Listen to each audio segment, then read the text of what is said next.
ये बात मत कहें क्योंकि हम एक माली हैं। लेकिन आज वही श्यामा बोली है, कहने लगी सुनो, अरे तुम जो कहो करें हम सोई, हम त्यारी बात को मानूंगी और मानूंगी दैया तुम बिना ना रह पाऊंगी, दैया तुम बिना।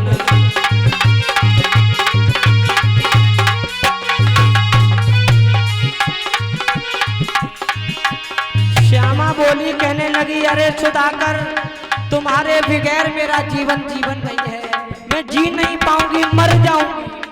आहा, तुम जो कहो करूं हम सोई, हम प्यारी बात को मानूंगी, मानूंगी तब तुम बिना ना रह पाऊंगी, हम तुम बिना ना रह पाऊंगी।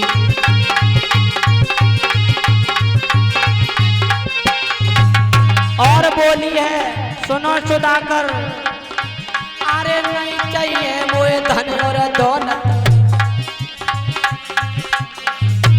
और बोली है, सुधाकर बोले हैं, कहने लगे नहीं ये तुम क्या कह रही हो। श्यामा कहने लगी सुनो सुधाकर, अरे नहीं चाहिए मोए माल खजानो, और अरे नहीं मोए जेवर जात बनवानो। और बोली है, तुम पड़े रहो खटिया में हमें। बोली श्यामा, आहा, तुम पड़े रहो खटिया पे हमें, अब तेरी तैन बजाऊंगी बजाऊंगी, अब तुम बिना ना रह पाऊंगी, दैया तुम बिना ना रह पाऊंगी।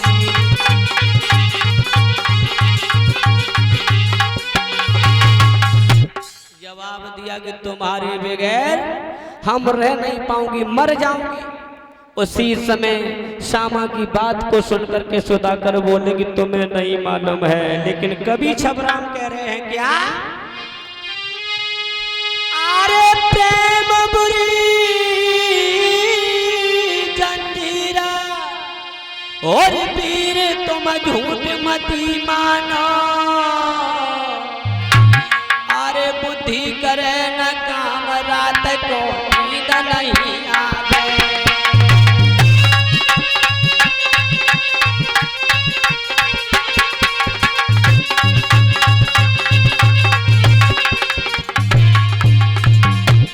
जवाब दिया है, अरे प्रेम में प्रेमी की वो हालत हो जाती है न रात में नींद पड़ती है न खाना गवारा जाता है। जवाब, अरे प्रेम पूरी जंजीरा वीरा तुम झूठ मती मानो, अरे बुद्धि करे न काम रात को नींद नहीं आवे।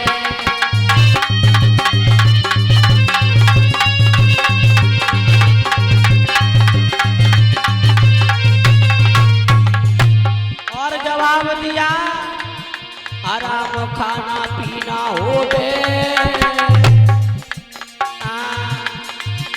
आराम खाना पीना हो बे, अरे दिन में परे न चैन रात को नींद ना आवे।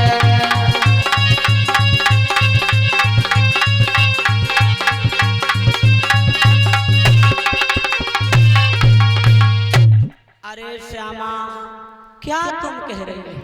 जवाब दिया, सुधाकर कहने लगे श्यामा तुम क्या कह रही हो।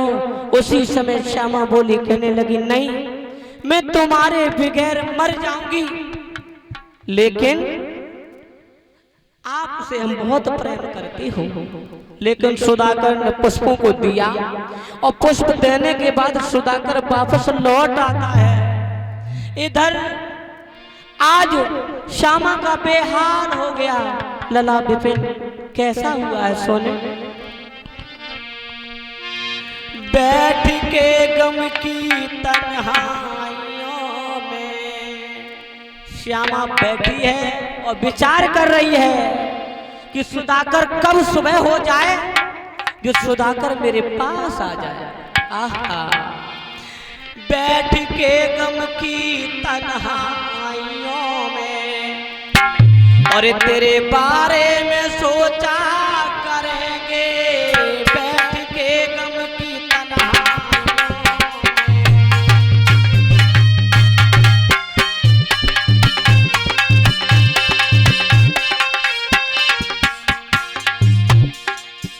आज श्यामा सोच रही है कब सुबह हो जाए, जो सुधाकर मेरे पास में आ जाए। आहा, बैठ के गम की तन्हाइयों में तेरे बारे में सोचा करेंगे, सामने रख के तस्वीर तेरी, सामने रख के तस्वीर तेरी, तुझे जी भर के देखा करूंगी, सामने रख के तस्वीर तेरी।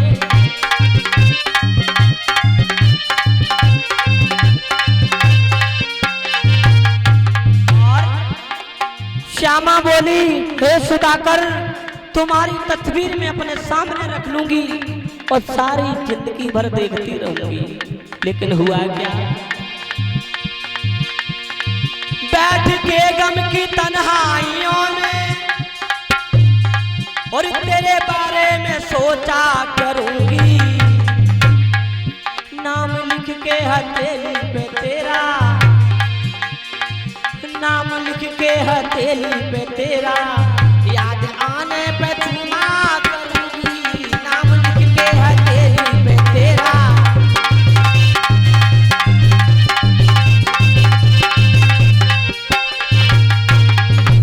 सुधाकर से बोली, कहने लगी कब सुबह हो जाए, सुधाकर आ जाए। जैसे ही सुबह हुआ तो सुधाकर पुष्प लेकर चला गया और जैसे ही पुष्प लेकर आए तो सुधाकर से कहने लगी हैं, श्यामा बोली, कहने लगी ये बताओ सुधाकर, क्या तुम्हें हम अच्छी नहीं लगती हूँ? जवाब दिया, नहीं, तुम बड़ी प्रिय हो, लेकिन नहीं तुम्हें मालूम है मैं तुम्हारे यहाँ, मेरा पिता नौकरी करता है, इसलिए ये गलत है व्यवहार, जो व्यवहार हमारे साथ तुम कर रही हो ये सब गलत है। श्यामा बोली, कहने लगी नहीं, गलत और सही हम कुछ नहीं जानती हूँ, हम सिर्फ इतना जानती कि तुमको मैं चाहती हूँ, लेकिन चाहत भी कभी कभी आदमी को उस मोड़ पर ले जाती है जहां पे कहीं तोड़ नहीं मिलता है। लेकिन इधर श्यामा बार बार सुधाकर से कह रही है, लेकिन आज सुधाकर भी श्यामा से प्रेम करने लगा। धीरे धीरे समय व्यतीत हुआ। एक दिन सेठ सुलोचन ने क्या किया है, नाई और पंडित को बुलाया। जब अपनी पुत्री को देखा कि पुत्री शादी योग्य हो गई, उसी समय नाई और पंडित को बुलाया है। किस प्रकार? अरे नाई लिया बुलाए, सुनो महाराज न देर लगाई, और बिटिया के लाए कोई सुंदर सो राजकुमार को ढूंढो।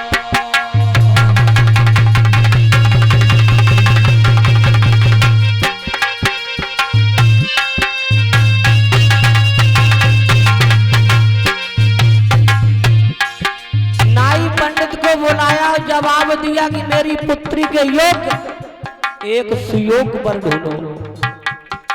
नाई कहने लगा, पंडित और नाई बोले, महाराज बिटिया की उम्र कितनी है? कि बिटिया की उम्र 20 साल है। तो लड़का की उम्र कितनी हो? कम से कम 22 साल की हो। कि ठीक महाराज।